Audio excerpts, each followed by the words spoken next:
ఈ వీడియో చేయడానికి నాకు చాలా సిగ్గుగా ఉంది. కానీ కొంతమంది సిగ్గుమాలిన పనులు కొన్ని చేసినప్పుడు మన సిగ్గు లాంటివన్నీ పక్కన పెట్టి కొన్ని వీడియోలు చేయాలి. సమాజానికి కొన్ని విషయాలు తెలియజేయాలి. ముఖ్యంగా మనం చేస్తున్న వీడియోలు ఏదో వ్యూస్ కోసమో లైక్స్ కోసమో చేస్తున్నవి కాదు.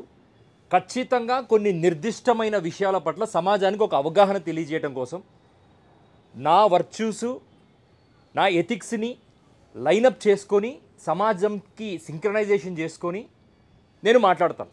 That's how I speak. NT Rama Rao గారిని శ్రీకృష్ణ పరంధాముడిగా ఒక విగ్రహాన్ని తయారు చేసి ఒక సామాజిక వర్గానికి చెందిన కొందరు దేవుడిగా ప్రొజెక్ట్ చేసే క్రమంలో పబ్లిక్గా డెమాన్స్ట్రేట్ చేయడానికి ట్రై చేశారు. అసలు దేవుడు అంటే ఎవరు? ఒక్కొక్క ప్రాంతంలో ఒక్కొక్క భాషకున్న వాడికి, ఒక్కొక్క కులానికి, ఒక్కొక్క మతానికి ఒక్కొక్క రూపాన్ని దేవుడిగా కొలుచుకుంటున్నారు. దేవుడు అంటే ఎవరు అనే ప్రశ్నను మనుషులు కొన్ని వేల సంవత్సరాల నుంచి అన్వేషిస్తూ ఉన్నారు. అన్వేషించి సాధించుకున్నవాడు యోగయ్యాడు. సాధించుకోలేని నీలాంటి నాలాంటి మనందరం గుడికెళ్ళి కనపడిన విగ్రహాన్ని మొక్కుతా దాంట్లో భగవంతుణ్ణి ఆవాహన చేసుకొని శ్రీకృష్ణుడినో రాముణ్ణో సాయిబాబానో, సాయిబాబా పేరు ఎత్తితే కూడా ఇప్పుడు సమస్య అయిపోయింది దేశంలో.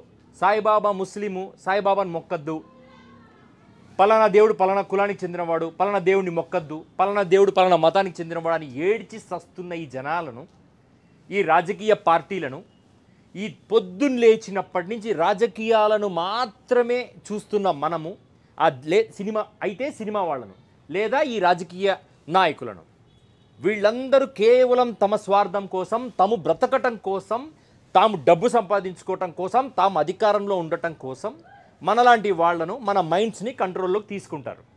మనకు కూడా తప్పని పరిస్థితులు, బతుకు బాగుపడడం కోసం, అరే బెటర్ పార్టీ వస్తే బెటర్ జీవితం వస్తుంది, బెటర్ నాయకుడు వస్తే బెటర్గా బతకచ్చేమో అనే ఆశతో మనం కూడా ఆశజీవులం కాబట్టి పొద్దున్న నిద్ర లేచినప్పటి నుంచి వైసీపీ ఏంటి, టీడీపీ ఏంటి, జనసేన ఏంటి, బీజేపీ ఏంటి, కాంగ్రెస్ ఏంటి అని మాట్లాడతాం.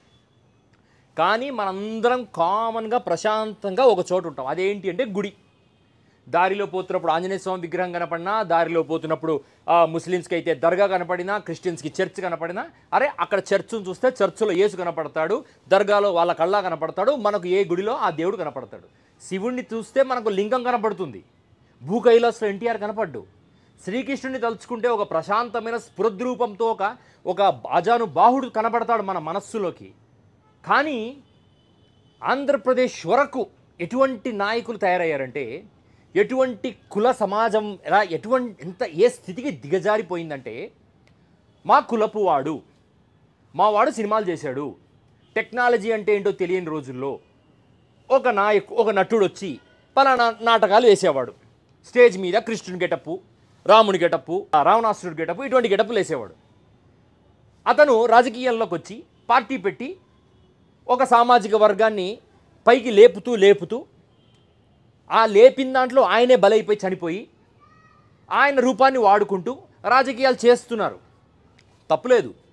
వీళ్ళు సమాజానికి చేస్తున్న ద్రోహం ఏంటంటే, మొత్తం ఆ సామాజిక వర్గాన్ని మొత్తం అనడానికి లేదు. మళ్ళీ మనం ఇక్కడ ఇటువంటి రాజకీయ అవసరాల కోసం కొంతమంది వెధవలు చేసే దుర్మార్గమైన చర్యల వల్ల కుల సమాజాన్ని మొత్తం అనాల్సిన పరిస్థితి.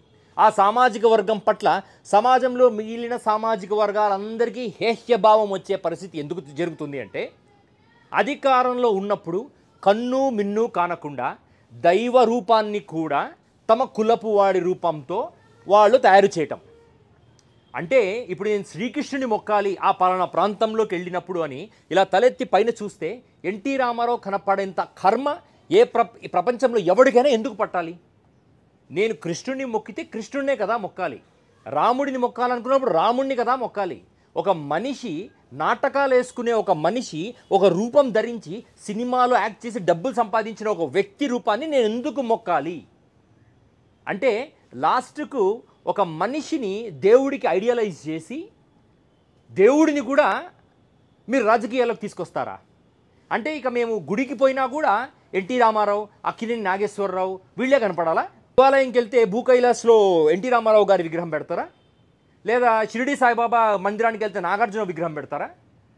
మదం ఎక్కి మాత్సర్యంతో సమాజాన్ని అవమానపరిచేలా మీరు చేస్తున్న ఈ చర్యలు మీకు గుర్తుందో లేదో 2019కి ముందు అహంకారంతో కన్ను మిన్ను కానకుండా ఒక సినీ నటుడు వెంకన్న చౌదరి అని వెంకటేశ్వర స్వామి కూడా కులాన్ని ఆపాదించాడు.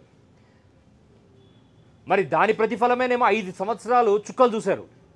మరి ఇటువంటి దుర్మార్గమైన చర్యలు దేవుడి ప్రతిరూపాన్ని కూడా మీ రాజకీయ అవసరాల కోసం మీ రాజకీయ నాయకుడి విగ్రహంతో రీప్లేస్ చేసే స్థితికి మీరు దిగజారంటే ఇక మనిషి మనస్సును కూడా కలుషితం చేయడానికి ప్రయత్నిస్తున్న మీలాంటి వారిని దేవుడు క్షమిస్తాడా?